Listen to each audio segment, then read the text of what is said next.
muddy, and the car literally sucks itself to the ground. That's how muddy it is. I don't know how the smaller boys are going to get through there, but it's going to be interesting. Stage 4 now, it's a repeat of stage 2, just over 18 kilometers of dirt and mud. It's the first repeat stage of the day, Etienne. How do you think this will affect the running? Well, as the surface deteriorates, it gets more slippy, and fortunately for the weather, if it dries out, then it gets better. If it doesn't, then it gets more slippy. He's not cutting. It's for right plus. Yeah. Oh. Yeah. Oh. What's that? What the f? Make a mark in the yeah. 140 into millies. Need max left and narrow max right. 200 care grass slippy turn. Need 2 left plus. Etienne, what was very clear on that shot, the onboard shot, was at that corner, some very big shortcuts there. Very, very big shortcuts, and well, let's see what happens, if there are any penalties going to be imposed on those. The problem, of course, is once it's done, then everybody's going to start doing it. That's correct. And where do you draw the line? That's correct. One guy goes through, the next cuts it more, and so it carries on. You'll see that clearly now. Yeah, we went round there. Yeah. 200, that's why they're faster. Short max left, right at Mealy's. 200 and cut medium left.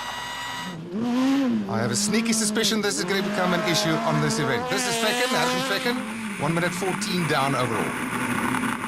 Also, perfect cut through the millies and misses the arrow, by the way. Big issue, and I'm sure there's going to be some words spoken in between the stages. Well, one doesn't want to stay behind, because you have to follow suit. That's how it works. Sean Wilkin in the Basil Reed car. C150 now. Big next left, 1 right, 1. Narrow entry to millies, there's 200. Well, you could see so many different lines going through that corner. It's just absolutely amazing. Again, it gets worse and worse as you go along. Pinzo Kuhn now, 4th overall position. He's only 28 seconds down on rally leader Leroy Poulter, and this is an opportunity to catch up. Yes, for sure, and he's really going for it all out. John Williams in the 2nd Sasol Ford Fiesta. Whoa. Overdoes it a little bit. It's very difficult to determine how fast to enter into a corner, especially if it's a rerun. He certainly won't be happy to be more than a minute behind his teammate. Absolutely, yeah. He's second in the rally, there he is. That's getting a lot faster. And Mark Renier sets the fastest time in that stage to retake the lead. Heinlater on a very impressive 5th overall. These Peugeots are showing their form. Very, very good. They've done some development, and this puts new meaning to shortcutting, I think. Peugeot's looking very strong, both of them inside the top 10, so it looks like a good rally for them so far. Battle scars at the back. Those bumpers are apparently very low. Camille de Villiers showing what he can do in the BP Volkswagen Polo, only 15 seconds behind rally leader coming into this stage. Also carrying some battle scars in front there. Must be from a dip or a jump. Nice Visser du Plessis in 9th position overall. It's the best performance of this team so far this season. Absolutely. Very, very good for him. I'm happy for him. And he's also lost the back bumper. Sort of in the middle of all the lines through that corner there for Visser du Plessis. So Mark Renier takes the stage victory ahead of Johnny Gemmell by about 5 seconds, and de Villiers in 3rd place. Stage 5 is a repeat of stage 3, so it's 10.58 kilometers of dirt. And now the battle is hotting up at the front of the field. Although Conrad Rothenbach is not part of that, he's still a very, very unhappy chappie. Johnny Gemmell also not quite part of that, 6th overall at this point. It's a very, very tricky section here. You see it's narrow, slippy. Make a mistake here, you get stuck. What is also important is that they are driving under appeal because, and I smell some controversy coming here, Johnny Gemmell and Conrad Rothenbach have already been excluded for walking that first stage. Correct, yeah. And they appealed it. Yeah. So one will have to see how that whole situation plays out. This is Charles Wilkin, currently in 8th position overall. Late cut, left 8. Very, very tight section here.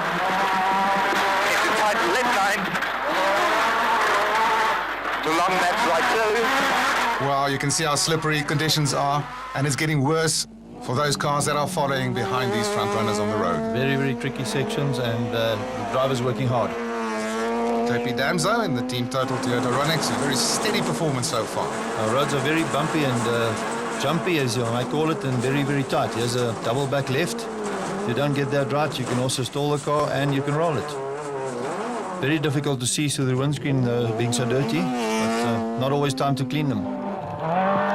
Enzo Kuhn currently in 4th position overall, but he's chasing down Leroy Poulter in 3rd place because Poulter dropped some 34 seconds in the previous stage because of a puncture. And there's a slight little shortcut there again. John Williams in the second of the Sasol Ford Focus cars, currently in 10th position overall. Leroy Poulter, as I said, down in 3rd behind Marc Renier and Genil de Villiers, 28 seconds off the pace. And Leroy driving very aggressively and looking like he's wanting to win another event. Is that the correct approach, you think? Yes, absolutely. Nice little shortcut there. Yes, indeed. Another shortcut. So, Marc Renier currently 15.3 seconds ahead of Genil de Villiers. Battle is on, as we've said, and he's actually controlling his pace very well. Yes, hopefully he can pull this whole thing off and get to the end in one piece and also in 1st place. Chasing down Enzo Kuhn, Hein Lategan in 5th position overall. He's only got 10 seconds to make up on Enzo Kuhn. Still very impressively driving this one now and with a lot more confidence. And that puts a new meaning to shortcuts. Straight lining, you say? Straight lining, yes. Genil de Villiers, a fantastic start to his rally, holding down 2nd position at this point. And it would be a great result if he can remain there. Nicholas Ryan in the Grand Mark Volkswagen Polo in 15th position overall. And Will Rodippenaar with a 6-sounding Toyota. So Wilken takes that stage from Leroy Poulter. Hein Lategan, his best stage result this season, in 3rd ahead of Prunier. In the junior category, the 1600 class, led by Christoph Sneyders, the championship leader, is about 50 seconds ahead of Guy Buttrell in his Toyota, with Chad Conradi in another Toyota about 38 seconds further back. Super 1400 category, led as usual by Henk Lategan, ahead of Megan Verlaak. Apparently they got stuck behind Jannie Habig. He guided them around them and they got stuck and he helped push them out. Johnny, your rally's certainly been thrown a little bit upside down in the past few stages. Yeah, that first stage this morning was a little Mickey Mouse stage. And we asked the marshal if we could go and have a look at the stage. This is the normal thing we do. And we said yes. Conrad was already in walking around. So we went in, walked around. Then when we came out, we came back here to service after a couple of stages. They said, no, we shouldn't have been looking. But, you know, our time and Conrad's time wasn't the quickest there anyway, so I don't know what the issue is. You've just repeated those stages. How were they for you? Yeah, they were quite interesting, actually. We saw where everyone's been cutting, and we know that we've been through all the gates and followed the road book. I don't know if the other guys can say that, but yeah, what can we do? You know, the rules say you must follow the road, so that's what we're doing. But yeah. Seems like you're having a good day today. I'm liking it. It's nice and slippy, you know. I like the wet roads. We're still a bit down on the Fords. You know, those are world-class cars, and we're developing a new car. So I think we're doing well for a car that was really designed and built in 2006. And I'm excited. We're biting at the back of them. Certainly got the hang of rallying now, and you're into it, 2nd place overall. That's fantastic. It takes a while to get into it, and I didn't expect, you know, to come here and just be right up there with the top guys. You know, we've got very good rally drivers in this country, and you know, it's tough to stay with them. But I'm happy that we can be up there and at least have a bit of a fight with them. So now we'll have to see for tomorrow. You know, we still have to do a good job tomorrow. Marc Renier leads after day 1 with a gap of 18.7 seconds over de Villiers. Leroy Poulter in 3rd ahead of Kuhn, and a solid 5th for Hein Lategan.